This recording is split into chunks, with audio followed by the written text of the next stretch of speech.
Bom, pessoal, nós vamos retomar nossos estudos sobre a Bíblia. Acredito que vocês têm gostado das aulas. O Visioli, no primeiro momento, ele fez uma base, né, para que a gente possa refletir o conteúdo bíblico.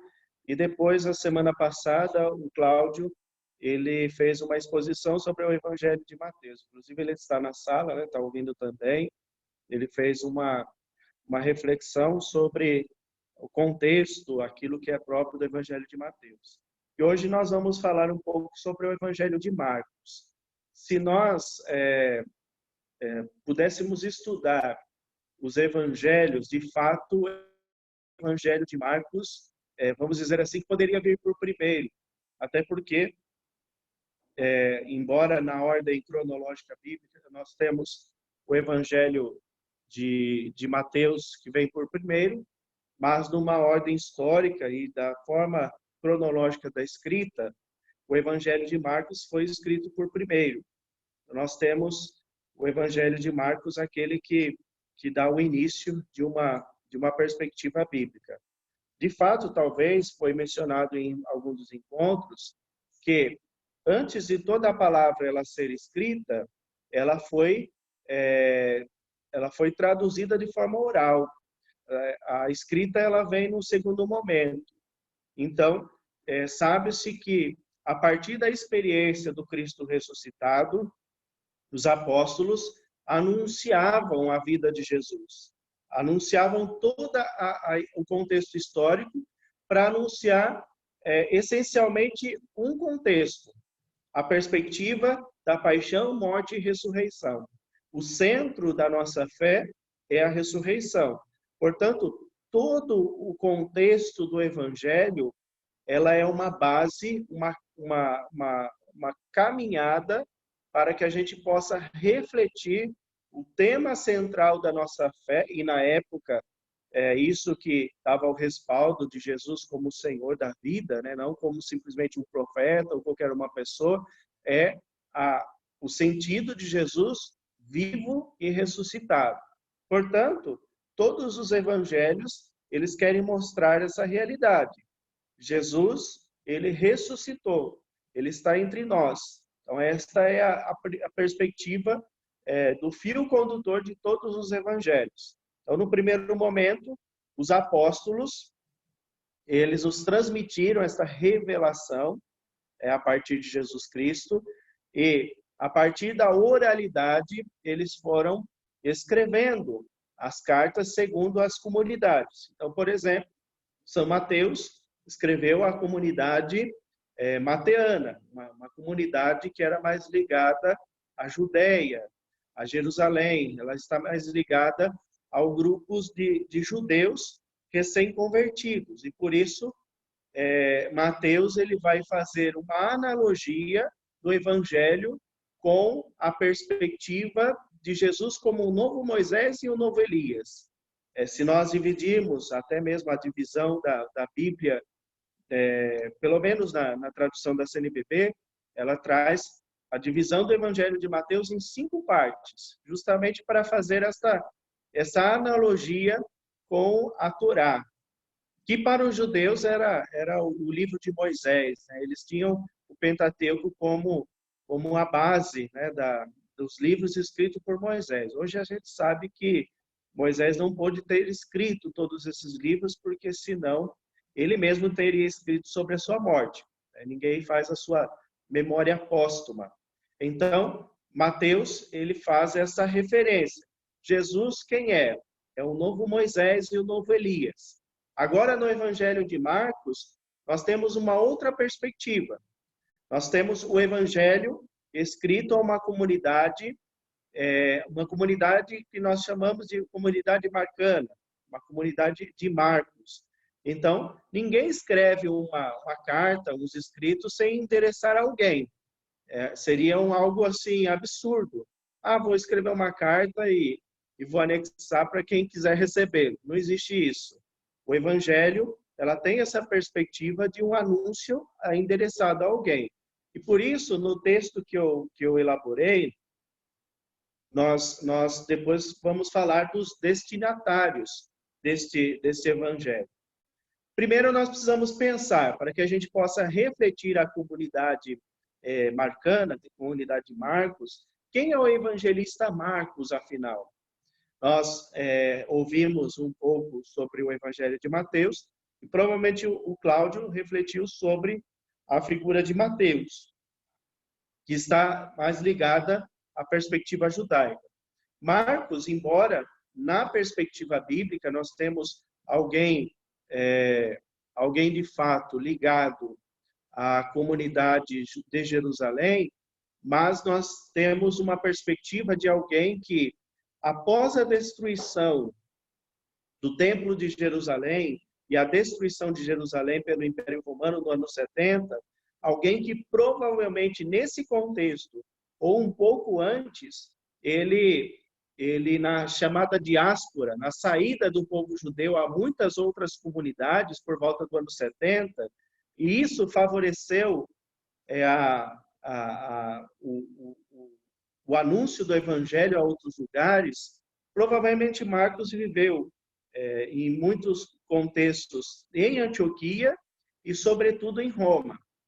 Nós temos Marcos como alguém que conheceu profundamente, talvez Pedro, e a ele é atribuído a escrita da Carta de São Pedro, aquele que reescreveu a ideia, o pensamento de São Pedro, a ele também é atribuído esta reescrita, isso até os padres da igreja nos primeiros séculos. Eusébio de Cesareia, por exemplo, ele fala desse auxiliar nas cartas de São Pedro, mas alguém que também bebeu um pouco da espiritualidade da vida de São Paulo. Então, Marcos, ele consegue delinear este rosto do evangelho de São Pedro e também, embora não se fala de São Paulo, mas se nós compararmos os textos paulinos, ele tem muito das características, e depois Atos dos Apóstolos também vai mencionar a figura de Marcos, ou o chamado João Marcos. Então, Marcos, ele esteve intimamente ligado à comunidade apostólica. E por isso, por essa ideia dessa ligação de quem fez uma experiência pessoal com Jesus, ele foi capaz de escrever o Evangelho de Marcos. Então, a gente tem essa perspectiva. Alguém que conheceu aqueles que profundamente viveram com Jesus e, por isso, foi capaz de escrever o Evangelho tão belíssimo como este, que é o Evangelho de Marcos, e como o Evangelho primeiro. Então, isso traz uma riqueza tão grande. Então, quem é Marcos? O pouco que nós sabemos, e muito se coloca histórias, né, lendas, e entre outras coisas, é alguém provavelmente de família judaica, de Jerusalém, a família recém-convertida ao cristianismo. Ele, em um certo momento, ele, diante da diáspora, ou até mesmo antes da diáspora, depende da perspectiva que podemos ler, ele passa a visitar e a morar, residir em outras comunidades. Isso facilitou o anúncio do Evangelho. É importante nós pensarmos que o Evangelho de Marcos é um evangelho catequético. Nós vamos frisar, e eu vou fazer questão de a gente repetir. O Evangelho de Marcos é um evangelho de catequese. Por que um evangelho de catequese? O que é uma catequese? A catequese é um ensino. Embora também os outros evangelhos eles fazem uma catequese, nós percebemos que no Evangelho de Marcos há toda uma iniciação à vida cristã. Então, Marcos ele vai ensinar aqueles que são discípulos a seguirem Jesus Cristo. Portanto, há duas perguntas no Evangelho de Marcos que nós tentamos responder através do Evangelho. A primeira pergunta ela é feita em todos os evangelhos. Tanto Mateus como Marcos, Lucas e João, há uma pergunta. Quem é Jesus? Quem é a figura de Jesus? Então, o Evangelho ele vai nos mostrar quem é Jesus. E já no Evangelho de Marcos, há um prólogo inicial, um conteúdo inicial que vai mostrar de fato, já no início, quem é Jesus. Então, há uma espécie de uma prefiguração inicial, há uma espécie de vamos dizer assim, quando a gente vai assistir um filme, a gente, para ter a certeza se o filme é bom, a gente assiste um trailer, né, do filme. Parece que esse capítulo 1 e o versículo 1 já vai, de fato, mostrar e revelar quem é Jesus. No entanto, a vida de Jesus vai mostrar e justificar aquilo que se diz no primeiro momento. Então, olha só o que diz o capítulo 1 de Marcos, versículo 1. Início do Evangelho de Jesus Cristo, o Filho de Deus. Você pode dizer, padre, mas esse evangelho é muito curto para dizer quem é Jesus. Mas já nós estamos delineando. Então, Evangelho de Jesus Cristo. A palavra evangelho significa o anúncio, a boa nova. Quando no contexto de Jesus se anunciava alguma coisa boa, por exemplo, o nascimento de um imperador, de alguém importante do império, então, ou até mesmo o novo trono de alguém, a sucessão de alguém, se levava uma carta ou até uma mensagem que era chamada de evangelho. Então, qual que é o evangelho novo? O novo evangelho, a boa nova agora, a mensagem de Jesus, o Cristo, ou seja, quando eu digo que Jesus é Cristo, eu estou dizendo que ele é o Senhor, ele é o Messias, ele é o ungido. Então, de fato, já no início do Evangelho de Marcos, nós vamos dizer que Jesus, ele é o Senhor, o Filho de Deus. Quando se nomeava o nascimento de alguém, alguém que era filho de imperador, se colocava, ele é o Filho de Deus, o Augustíssimo. Então, Jesus, o Evangelho de Marcos está fazendo um contraponto à perspectiva do Império Romano, justamente mostrando, Jesus, ele sim é o Senhor da vida, ele sim é a realeza, ele sim é o Filho de Deus e, portanto, ele é o Evangelho, ele é o anúncio da Boa Nova. Tudo bem por aqui? Uma pergunta até aqui? Podemos seguir? No segundo momento, nós devemos pensar que, como eu já dizia, né, o Evangelho de Marcos é um evangelho catequético, portanto, toda catequese tem uma metodologia. Nós precisamos pensar em um método. Marcos usou de um método. Por isso, a partir do anúncio do Evangelho, da estrutura de Marcos, ele vai mostrar quem é Jesus e, no segundo momento, que tipo de Messias. Quem é esse ungido? Quem é esse ungido?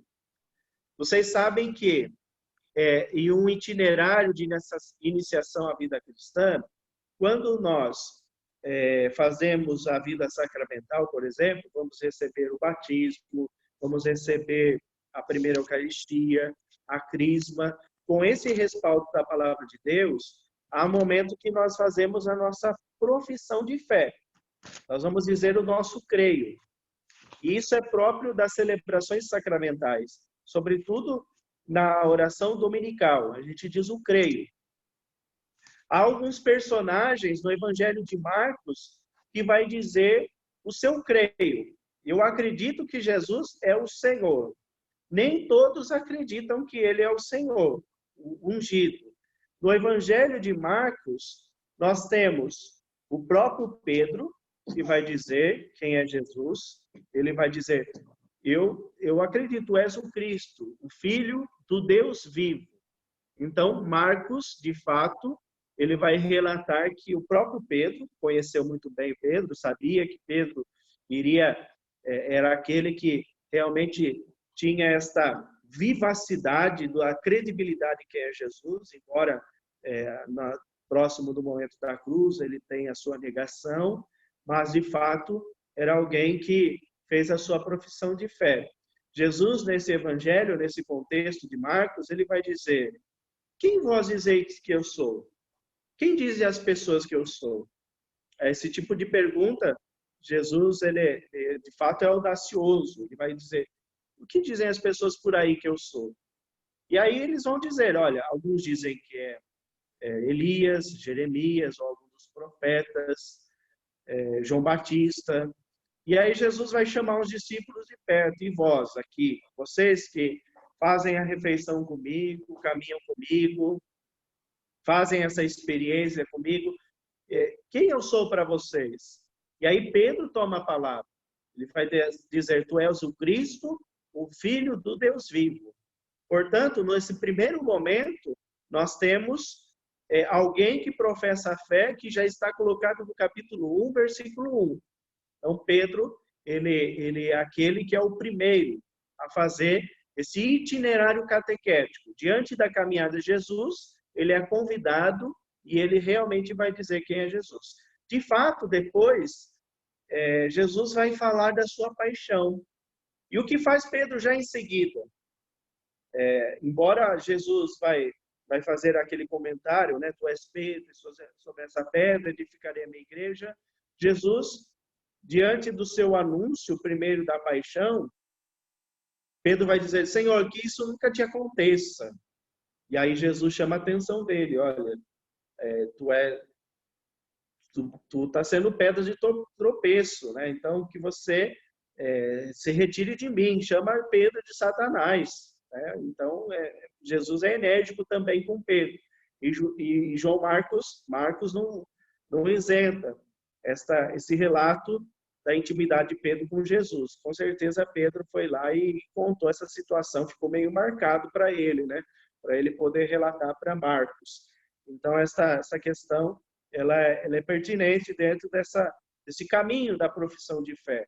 Então, nós professamos a nossa fé, mas muitas vezes também deixamos de lado aquilo que é essencial: tomar a cruz e seguir. Então, o Evangelho de Marcos é esse evangelho da catequese.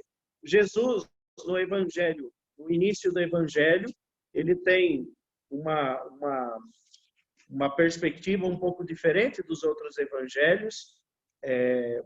Nós não temos, de fato, um texto que faça uma narrativa do nascimento de Jesus, como os outros evangelhos, como Mateus e como Lucas, mas nós temos a pessoa de João Batista. Então, Marcos faz essa ponte do Antigo Testamento com o Novo Testamento, para dizer que a antiga aliança não está desligada da nova aliança. E já em seguida, Jesus convoca seus discípulos. Jesus chama aqueles a quem ele quer fazer catequese. E ele convida: olha, se vocês querem fazer a catequese comigo, deixa sua rede, deixa sua barca, vem e segue. E os discípulos, os apóstolos, deixam imediatamente a barca, as redes e o Pai. Então, este início mostra esse primeiro momento da catequese. Quem não está disposto a ouvi-lo e a segui-lo, esse não consegue fazer a sua catequese. E, portanto, lá à frente não conseguirá fazer a sua profissão de fé. Então, é muito, muito importante também. Jesus, diante do Evangelho de Marcos, ele tem alguns destinatários. O Evangelho de Marcos, ele tem alguns destinatários. Eu acredito, assim como alguns textos também diz, que talvez quando Marcos escreve o Evangelho, talvez ele esteja ligado a alguma comunidade romana, porque há muitas palavras do Evangelho que elas têm certos latinismos, palavras latinas que estão em grego.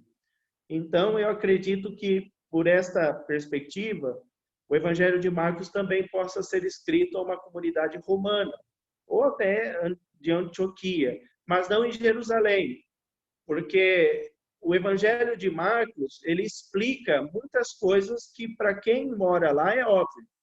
É a mesma coisa que alguém pudesse explicar para alguém de Piracicaba que em Piracicaba tem o rio Piracicaba e que tem a Ponte Pêssego e o Engenho Central. Eu não precisaria explicar para quem é de Piracicaba. Portanto, Marcos não estava em Jerusalém e nem falava para alguém de uma comunidade de Jerusalém. Então, é muito melhor eu explicar para quem é de Minas ou de São Paulo, olha, eu sou de Piracicaba. Embora você ouviu falar, mas lá tem o rio Piracicaba. Tem o Engenho Central, ele é dessa forma.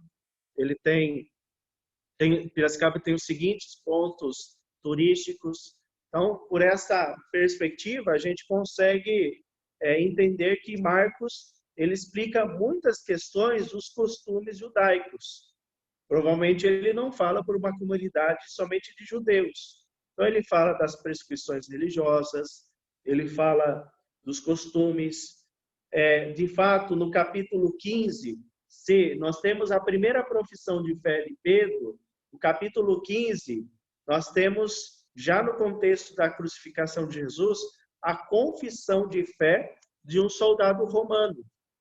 Então, ali, marcando já o final do Evangelho, nós temos alguém que vai fazer a sua profissão de fé depois de uma catequese. Então, está lá no capítulo 15, versículo 39. Eu deixei a citação para vocês. Depois da crucificação e morte de Jesus, depois da morte, diante disso, ao ver, vai dizer o texto, né?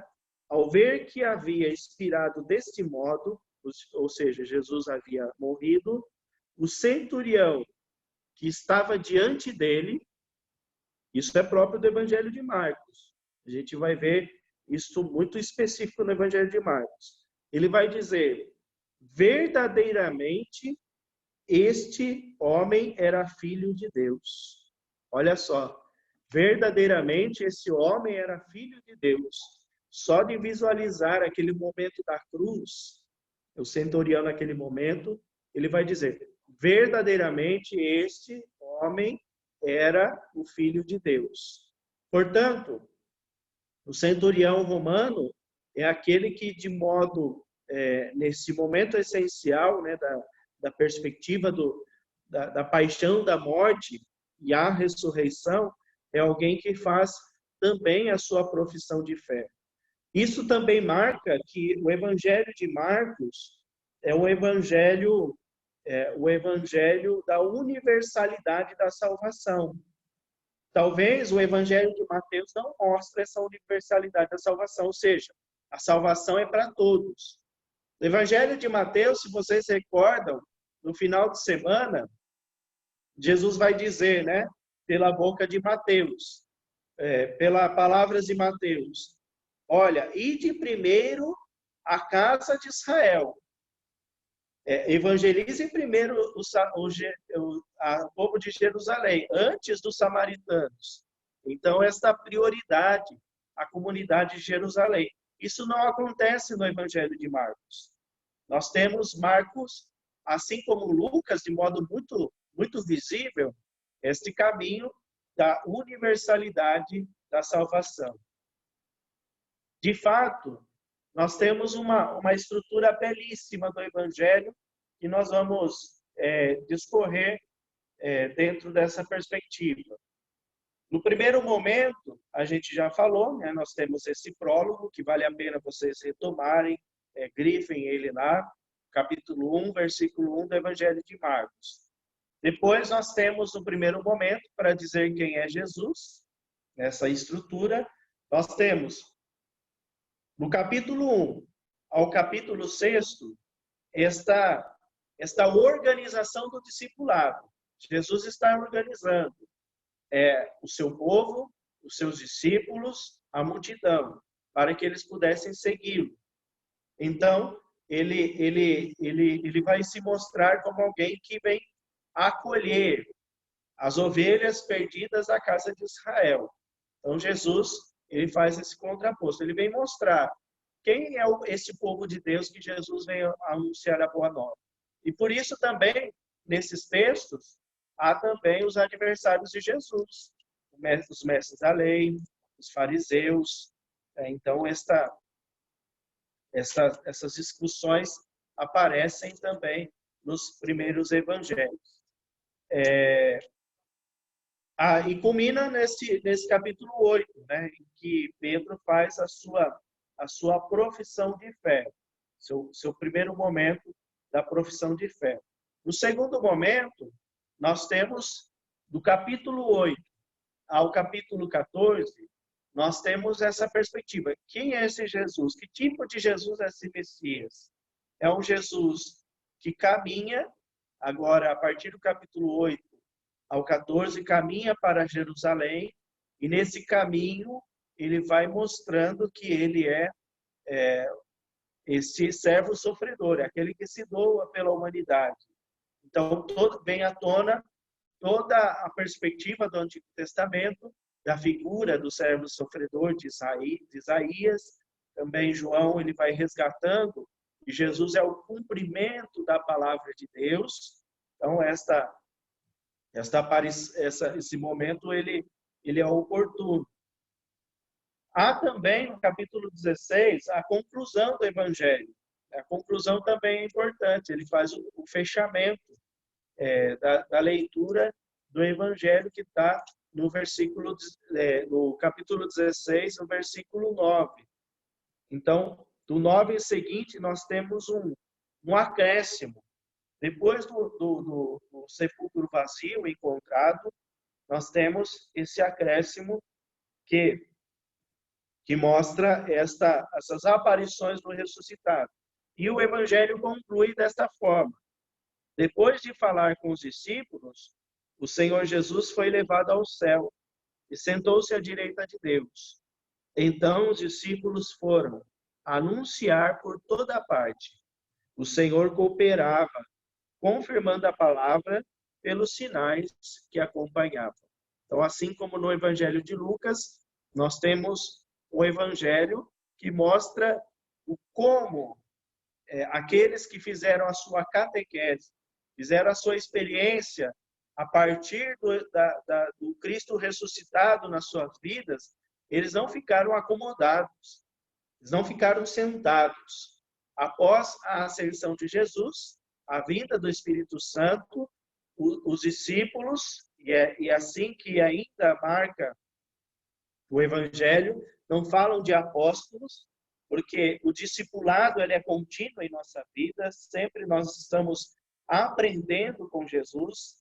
Marcos faz questão de dizer que a nossa catequese ela é permanente, e o fato de estarmos aqui hoje também mostra isso para nós. Nossa catequese ela é contínua, é permanente.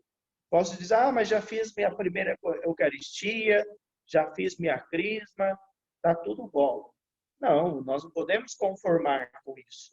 A nossa catequese não é em vista dos sacramentos. E, portanto, nesta inconformidade, aqueles que receberam e fizeram a experiência do Cristo ressuscitado, eles, após isso, eles passaram a anunciar a palavra de Deus. Mas eram discípulos. É interessante, o documento de Aparecida, em 2007, no encontro do CELAM, eles fizeram uma temática que foi muito desenvolvida no contexto até o ano 2000, 2010. Acredito que o Cursilho também falou muito sobre isso. E isso não pode ser esquecido.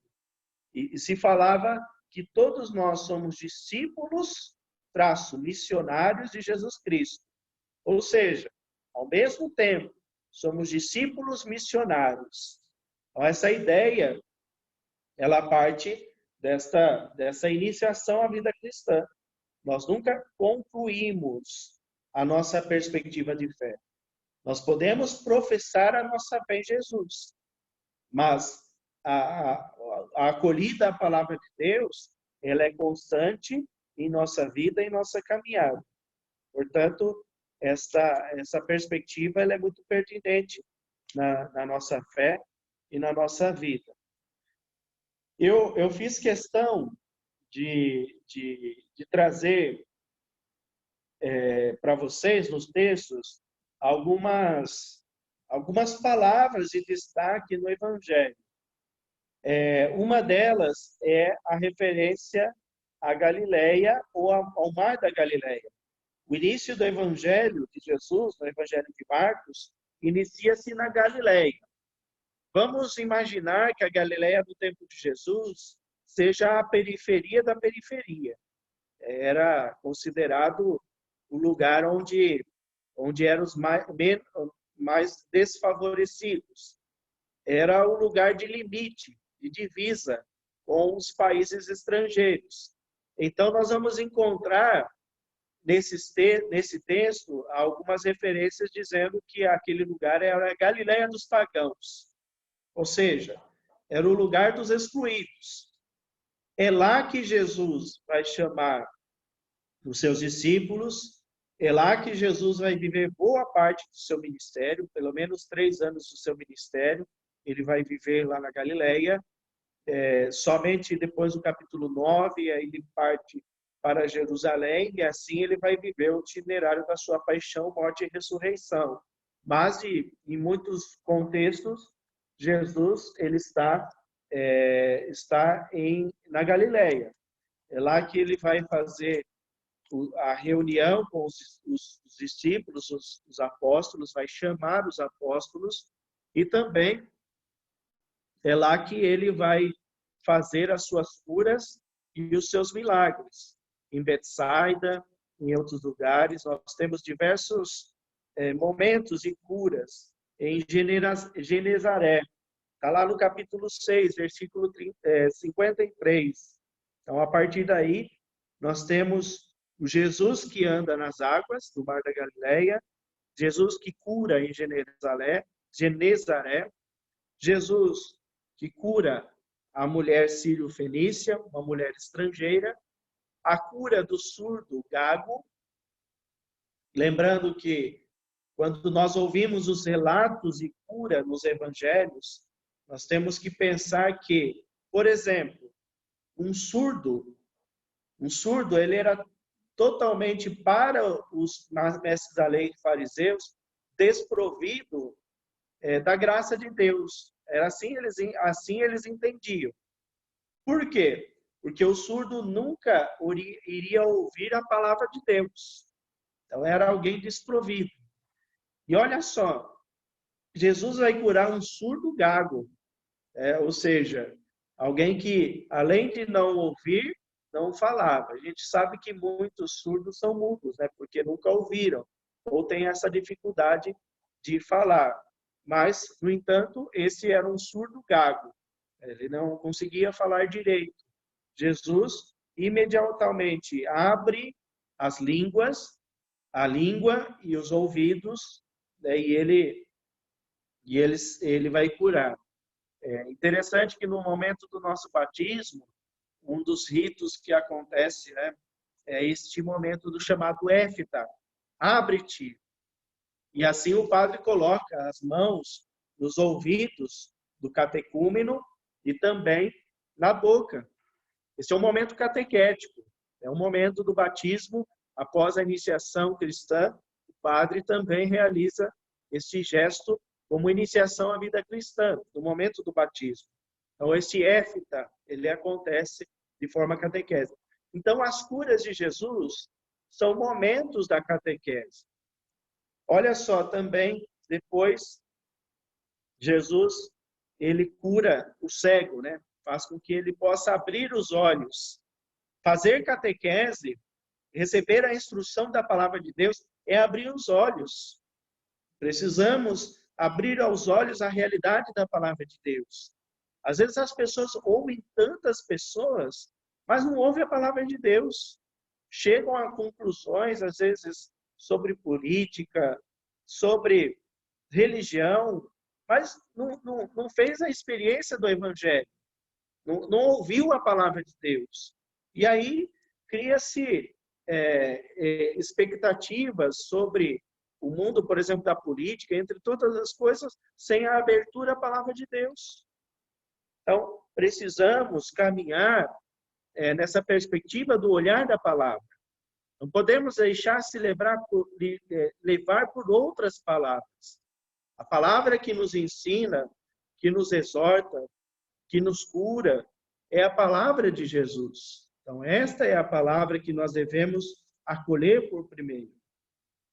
Então, de fato, todas as curas de Jesus e as suas parábolas no Evangelho de Marcos, elas mostram esses passos que todos nós também devemos dar diante do nosso itinerário catequético. Então, esta perspectiva ela é fundamental na leitura do Evangelho de Marcos. Provavelmente, Marcos não conhecia tanto a Galileia, até porque algumas referências que ele faz do Mar da Galileia, das cidades, da região dos Gerazenos, eu coloquei no texto lá, mas parecia que havia uma confusão quando ele faz uma indicação dos lugares. Então, de fato, ele não conhecia muito bem. Ele faz uma indicação assim bem superficial.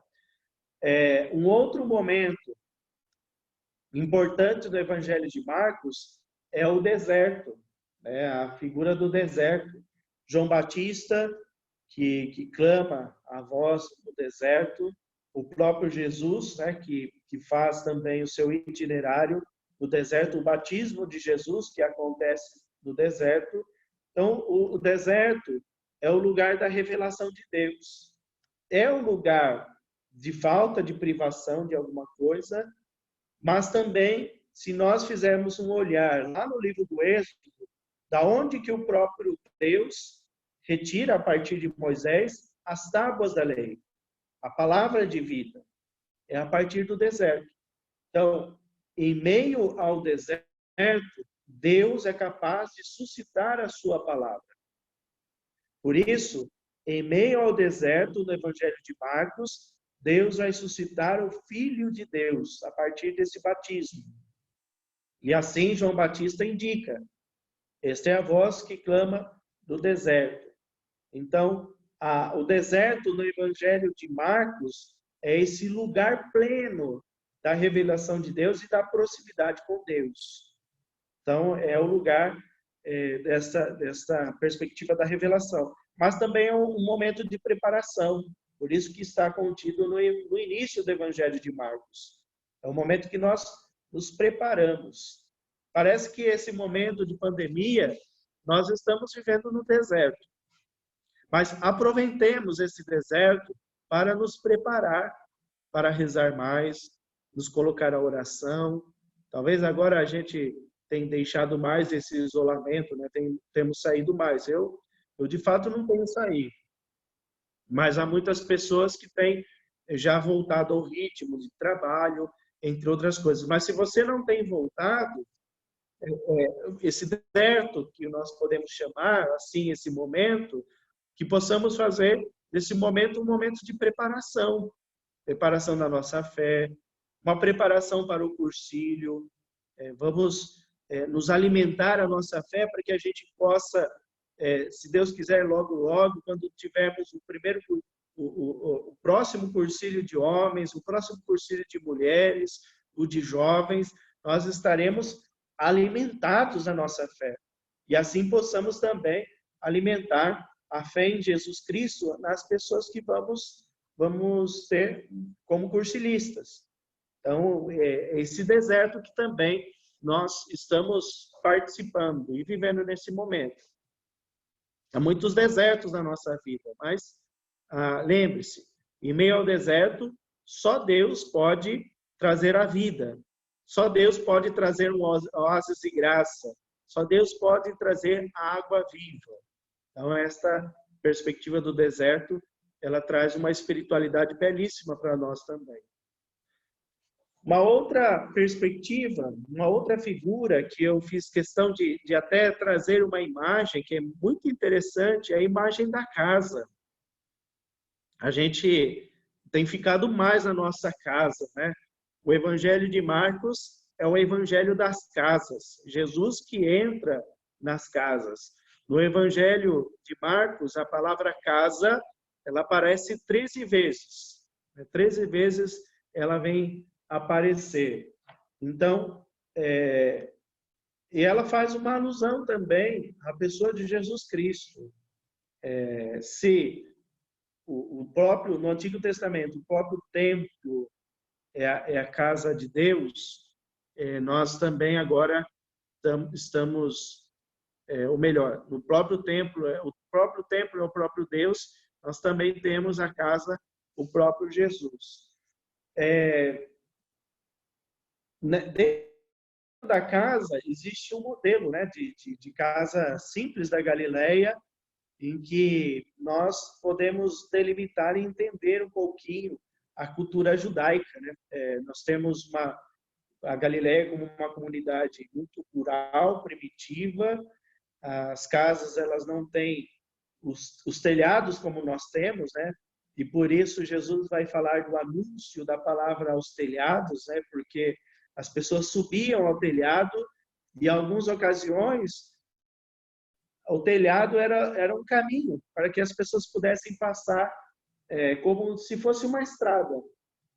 Então, há muitos lugares, muitos vilarejos, até mesmo em Nazaré, a cidade natal de Jesus, né, podemos dizer assim, de Maria, ou melhor, natal Belém, né, da cidade onde Jesus viveu, se sabe que existia uma passagem por cima. Então, o evangelho poderia ser anunciado aos telhados. Então, não era algo tão estranho assim. As pessoas, elas conviviam aos telhados da casa. Existia uma escada que dava esse acesso. E vão imaginar a nossa casa ao lado de outra casa sem um telhado, né? E com essa passagem.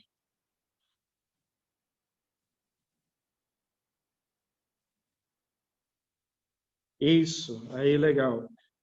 Então, essa imagem, né, da casa, os animais que, porventura, faziam as refeições, até mesmo dentro da casa, isso os animais mais próximos, né, da família, aqueles que eram mais de estimação entre a família, ou era uma propriedade rara para a família, então esses animais eles ficavam até mesmo dentro da casa. Então esse era um modelo de casa que no Evangelho de João, no Evangelho de Marcos, nós temos as citações e Jesus ele vai delimitar em alguns textos.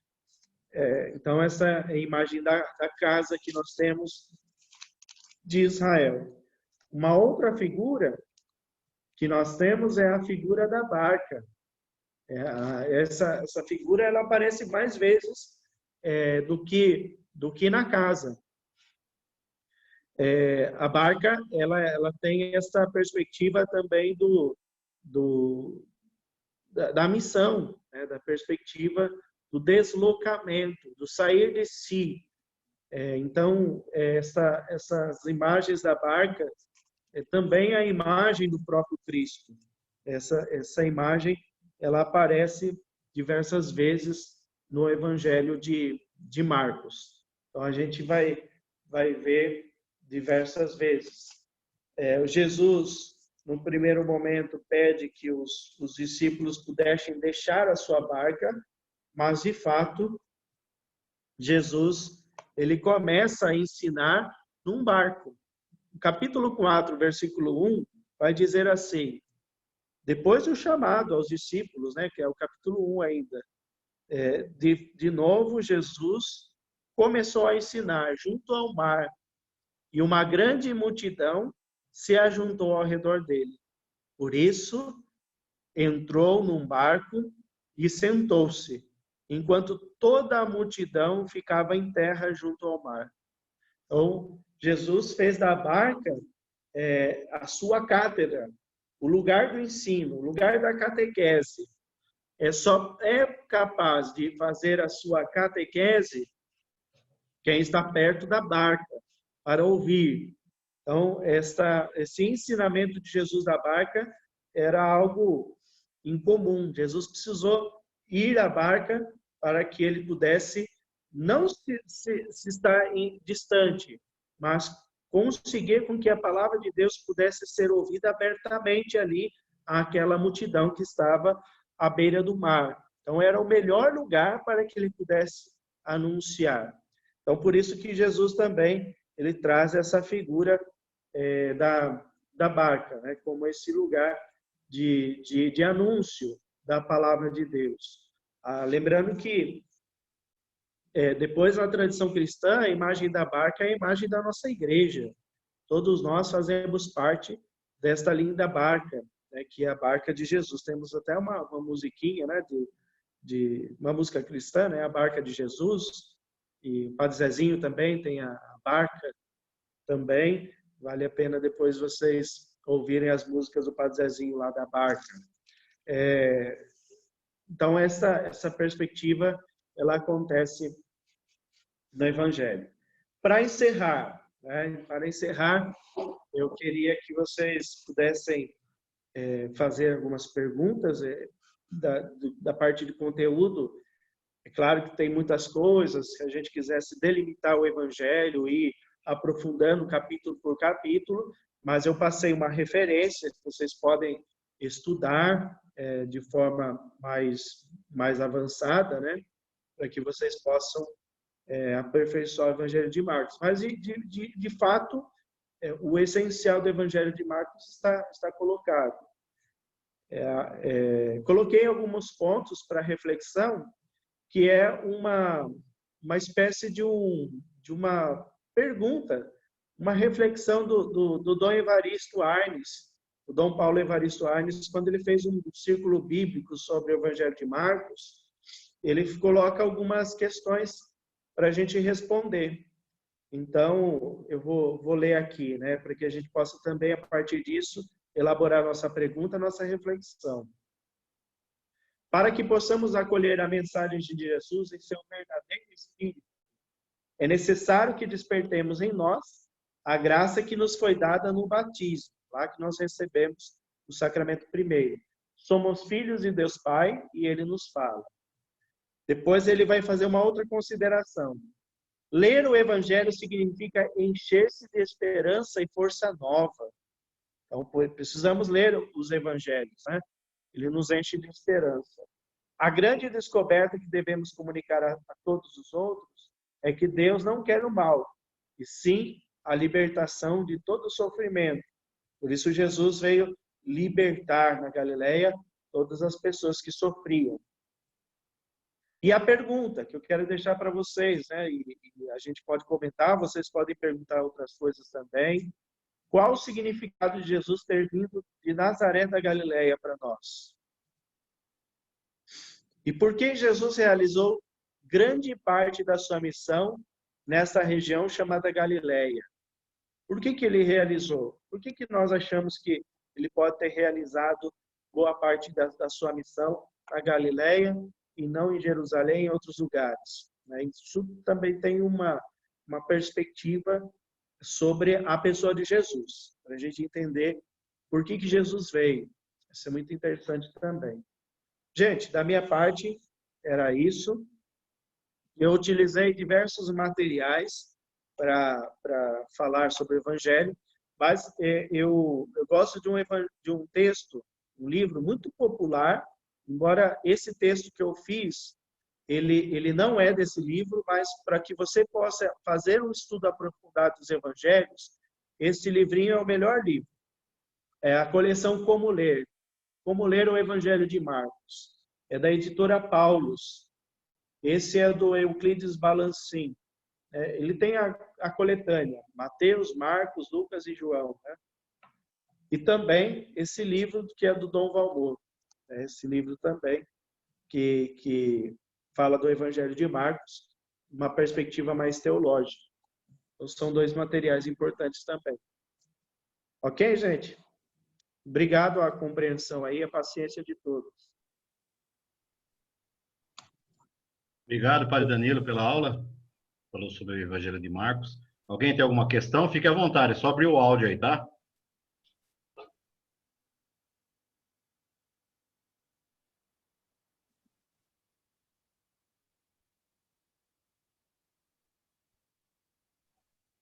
Ô, padre.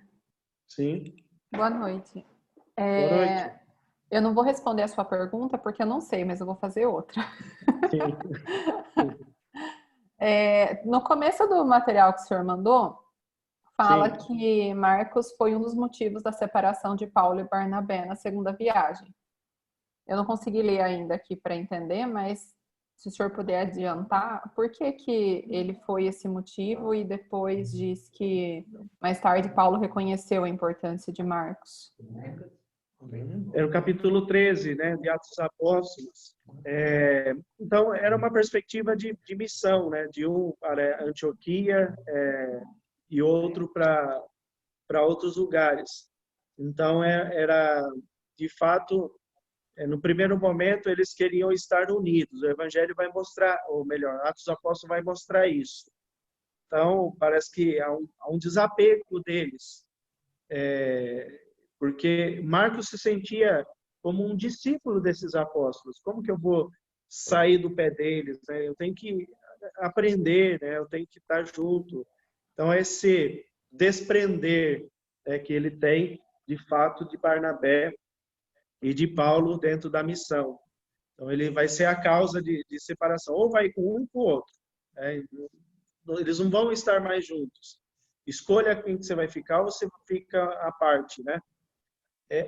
Que também é o que acontece na nossa vida, né? Há momentos que a gente tem que deslanchar. Eu não vou ficar o tempo todo lá num setor lá do cursilho. Eu só vou trabalhar nessa área. Há momentos que a gente vai ter que fazer a nossa separação. Por que não na sala de palestra? Por que não na secretaria, em outros lugares? Então, esse sair do comodismo acontece também aos apóstolos, esse texto. Eu fiz questão de colocar isso, eu sabia que ia criar mesmo essa dúvida, né? Justamente porque quando fala de motivo de separação, parece que é um desentendimento. Mas, de fato, em Atos Apóstolos, há essa perspectiva, esse olhar de Lucas sobre essas organizações da missão, né? Essa perspectiva de organizar-se, como eles vão anunciar o Evangelho. Entendi. Então, vai dizer assim, né, no versículo 13. Deixa eu só procurar o texto. 13. Tendo embarcado em Pafos, Paulo e seus companheiros chegaram em Perge, da Panfilha. João Marcos deixou-os e voltou para Jerusalém. Então, ele entrega eles a Panfilha, nessa região, e ele faz a sua volta para Jerusalém. Então, é como Barnabé, de fato, era uma referência em Jerusalém. Então, há uma discussão entre esse texto. Será que João ia suceder ele lá em Jerusalém? Ele ia estar em nome de Barnabé lá em Jerusalém? Então, essa questão é um pouco discutida, né? Será que João Marcos sucedeu ele, já que Barnabé, depois disso, ele vai fazer uma caminhada com Paulo e depois ele parte para outra direção e Paulo para outra? Então, essa discussão que a gente tá acima da palavra, né? A gente pode deduzir, mas também nós, de fato, não sabemos, né? Não sei se ajudou, explicou alguma coisa. Sim. Sim, ajudou sim. Obrigada.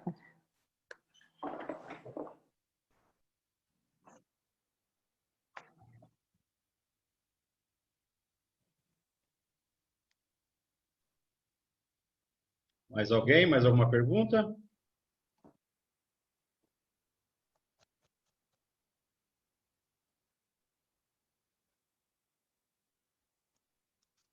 Eu queria fazer uma pergunta, Pedro, para o padre Danilo. O seguinte, padre,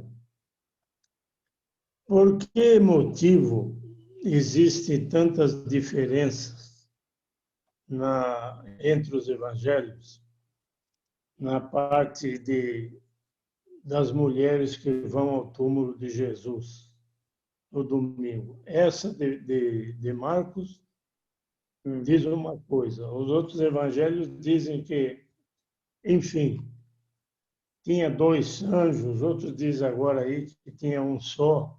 A que se deve isso?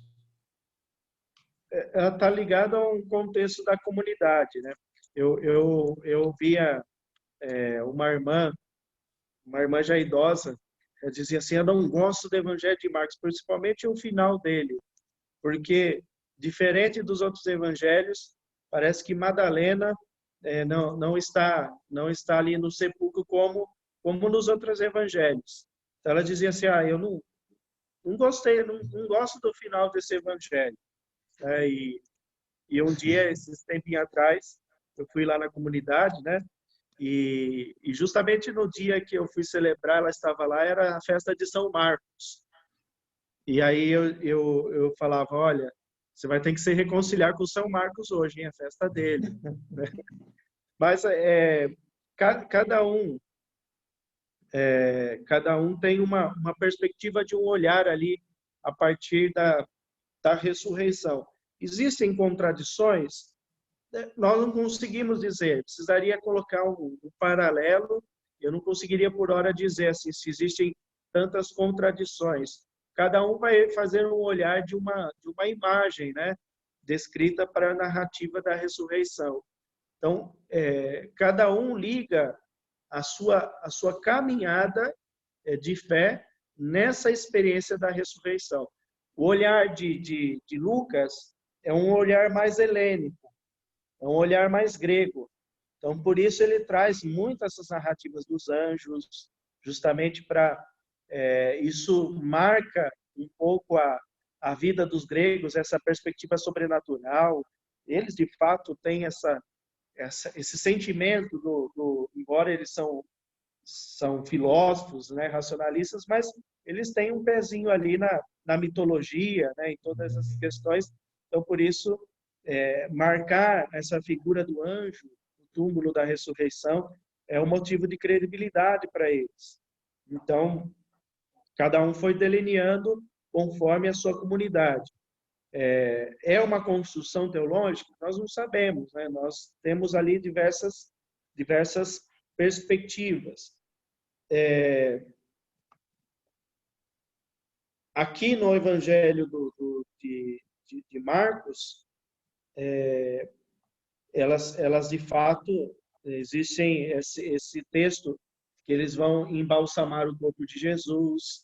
Então eles mostram como era realizado este ritual que é judaico. Então Marcos, como ele era de uma cultura, estava falando a alguém de cultura romana, ele precisava no Evangelho do sepulcro vazio fazer toda essa explicação de como eles faziam o embalsamento do corpo, né? De embalsamar o corpo. Colocavam as ervas aromáticas, está lá no capítulo 16, versículo 1. Passado o sábado, Maria Madalena e Maria, mãe de Tiago e Salomé, compraram aromas para embalsamar Jesus. E bem cedo, no primeiro da semana, ao raiar do sol, foram ao túmulo. E elas comentaram entre si, quem vai remover para nós a pedra da entrada do túmulo? Era uma pedra muito grande, no entanto, quando olharam, perceberam que a pedra já tinha sido removida. Então, eles mostram detalhes, né? Marcos vai mostrar esses detalhes. Existia uma pedra no túmulo, em toda essa narrativa, porque ele está falando uma comunidade que precisaria conhecer esses detalhes. Então, cada um vai delinear segundo a sua realidade, né? A sua necessidade de anunciar aquele contexto. E qual o motivo de ter sido colocado o apêndice no final? Que não foi Marcos que escreveu, né? Então, isso não se tem muito claro, né? Por que existe esse apêndice? Por essa lógica, hoje nesse estudo, desse olhar de Marcos, com esse olhar catequético, eles fizeram esse acréscimo do texto, né, do Evangelho de Marcos, justamente para fazer esse olhar, né, do Evangelho sobre um itinerário de iniciação à vida cristã. Tanto é que o texto, se nós percebemos o capítulo 16, 14, vai dizer assim: por fim, Jesus apareceu aos discípulos enquanto estavam à mesa, e eles o censurou por falta da fé e a sua dureza de coração, por não terem acreditado naqueles que haviam visto ressuscitado. Então, ali está a advertência àqueles que passaram com Jesus, fizeram a refeição com ele, de fato conviveram com o Mestre e ainda não acreditavam na experiência do ressuscitado. Por isso, Jesus vai dizer no versículo 16: quem crer e for batizado será salvo, mas quem não crer será condenado. Isso é uma perspectiva de catequese. Crer e ser batizado. Então, essa credibilidade, profissão de fé e vida sacramental.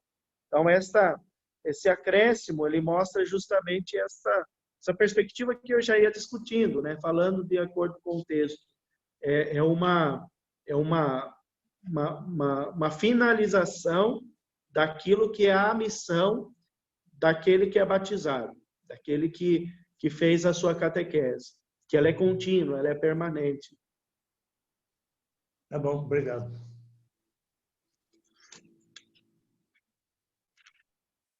Mais alguma questão?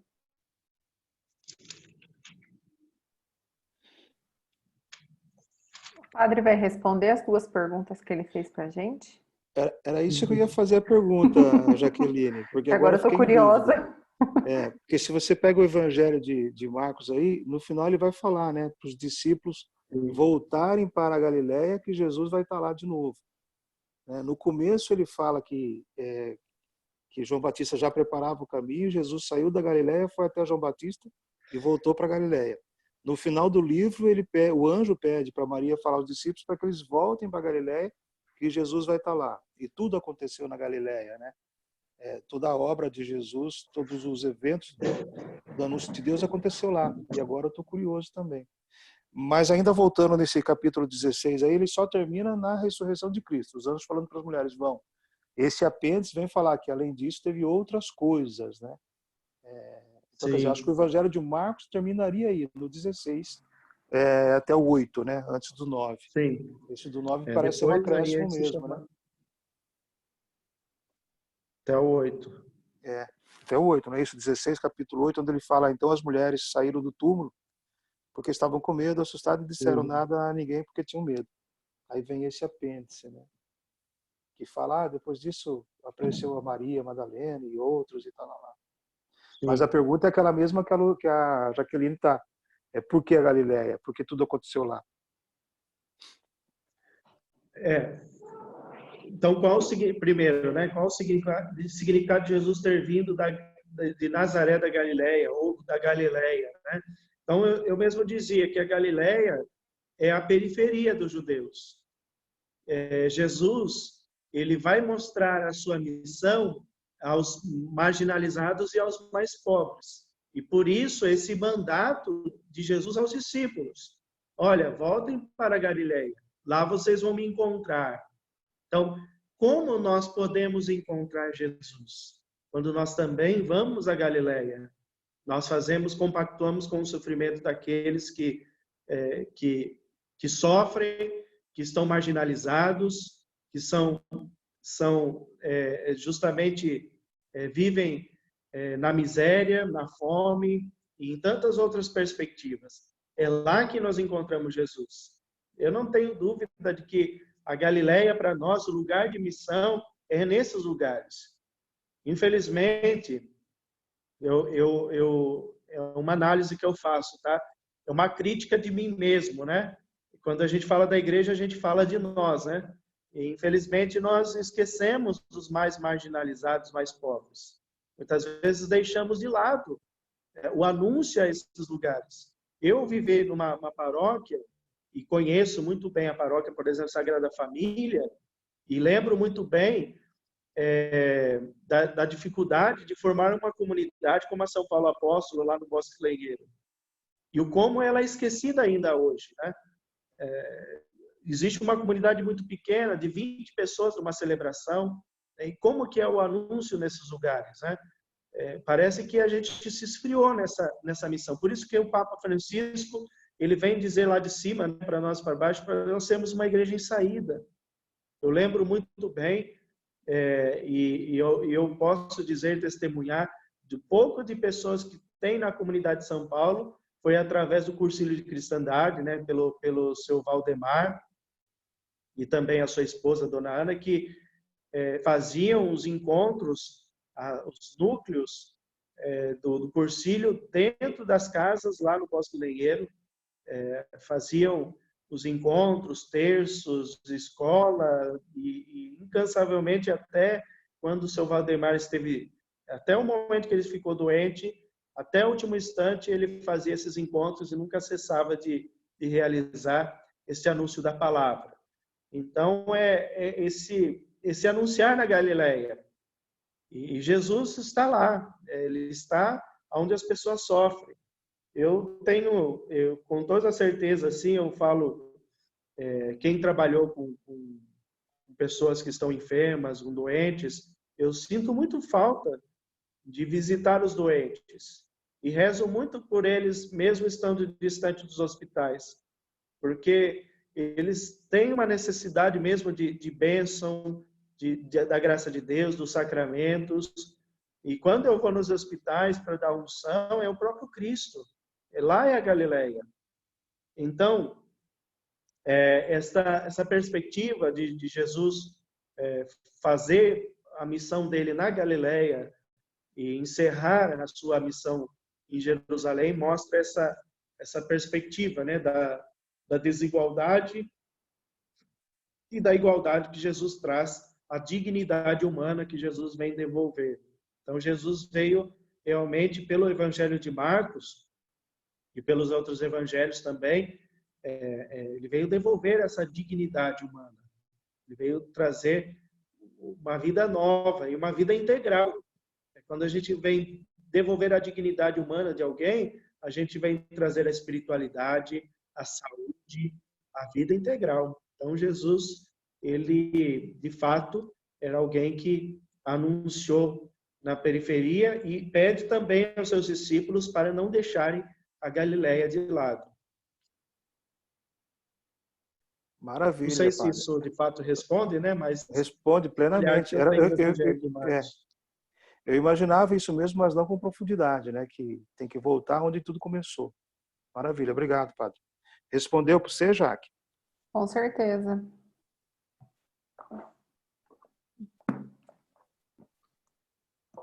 Foi respondido. Mais alguém tem alguma questão?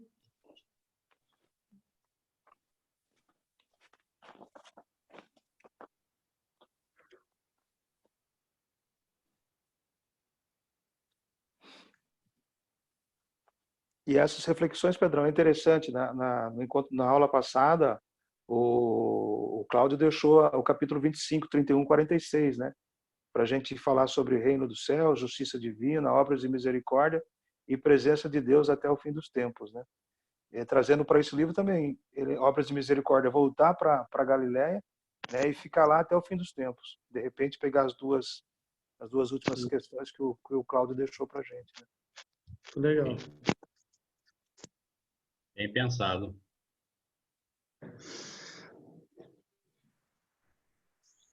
Alguém mais quer perguntar algo? Partilhar? Tá quietinho hoje, Nilson? Se vocês quiserem fazer um estudo do Evangelho, comece pelo Evangelho de Marcos. É belíssimo. Acho que vale a pena. A Beth tinha levantado a mão, Beth? Beth? Não, fui eu, acho. O Nilson tá quietinho hoje, Nilson. Não, eu queria fazer... Não me cutuca não, senão fica... Não, eu estava na expectativa da resposta também. O Marquinhos falou. Completou completamente. Pensei na resposta. Era mais ou menos o que a gente imaginava. Maravilha, Beth. Queria saber do padre, porque praticamente a maioria dos evangelhos, ele começa falando naquele tempo, e Hebreus não é assim. Ele foi escrito por uma pessoa só. Então, quando a gente ouve nos evangelhos naquele tempo, esse é um acréscimo que a igreja coloca nos evangelhos para a leitura e a proclamação do evangelho. Então, ele fala naquele tempo, naquele dia. Então, para dizer, olha, é um acontecimento do passado, mas em vista da vida presente e futura.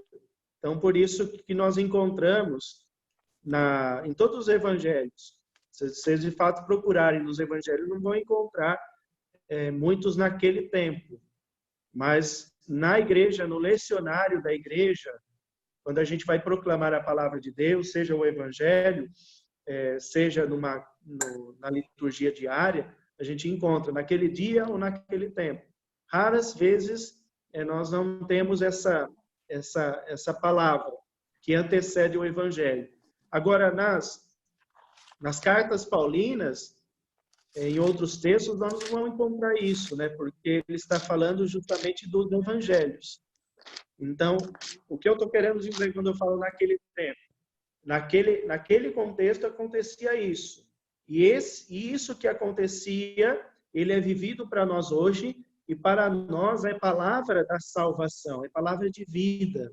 Ela se torna vida para nós. Então, por isso que nós encontramos, e às vezes as pessoas perguntam muito, padre, por que existe naquele tempo sempre? Todas as vezes que vamos ler o Evangelho, está lá, naquele tempo. Então, é por isso, Nilson, tem essa perspectiva de conjugar o passado e a vida presente, né? O Evangelho não é um livro histórico, é um livro de vida. Eu posso ler em qualquer contexto. Em 2000 anos, ele se torna vida, ele se torna presença. Ele não é um livro de estudo do passado. Mas, como eu dizia, a Galileia para nós hoje, o que é? A Galileia, quando Jesus diz aos discípulos, voltemos a Galileia, vamos cuidar daqueles que sofrem, daqueles que precisam. Esta é a nova Galileia. Galileia pode ser a nossa casa. Galileia pode ser nosso trabalho, onde tem pessoas que precisam de nós. Onde está a Galileia? Então, ela se torna presente para nós também. Boa consideração, viu, Nilson? Obrigado, padre. Você já explicou.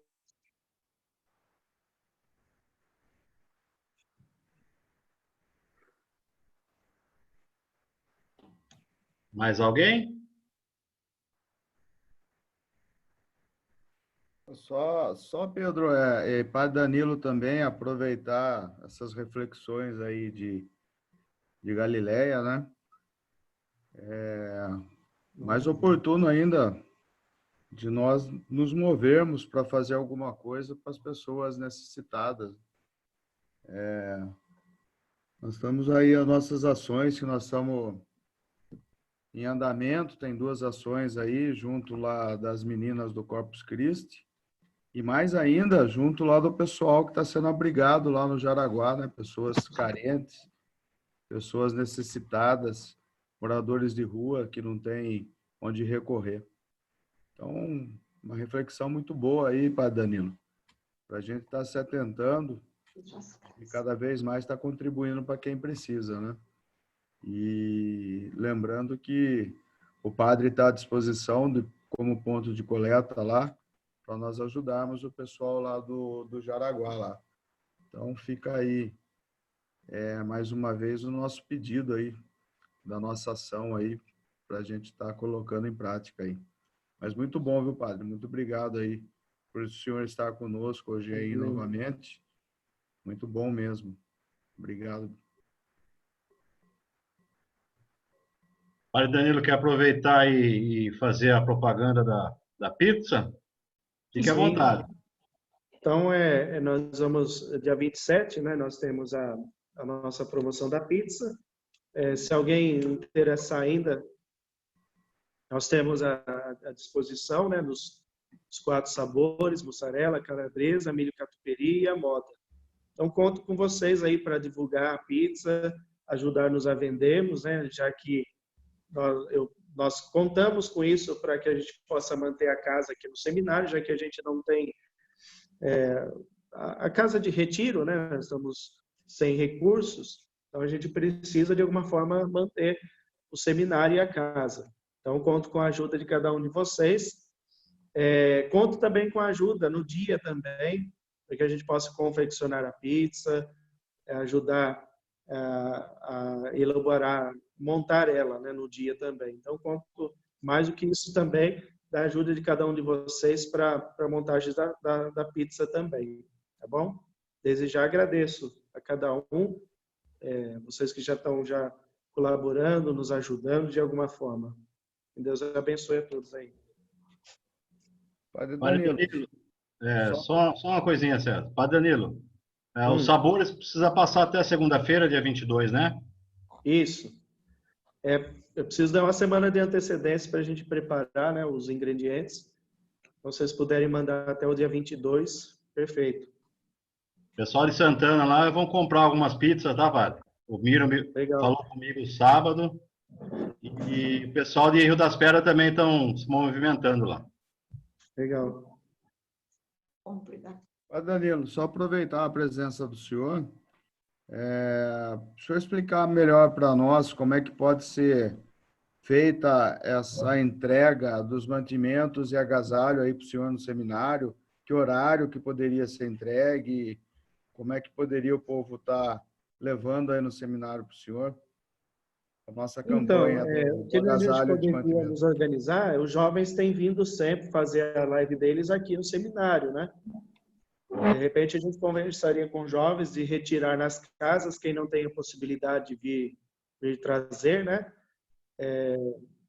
De repente, a gente combina com os jovens, eles trazerem os agasalhos, os alimentos, combina em uma data específica que eles vão ter a live, a gente pode trazer.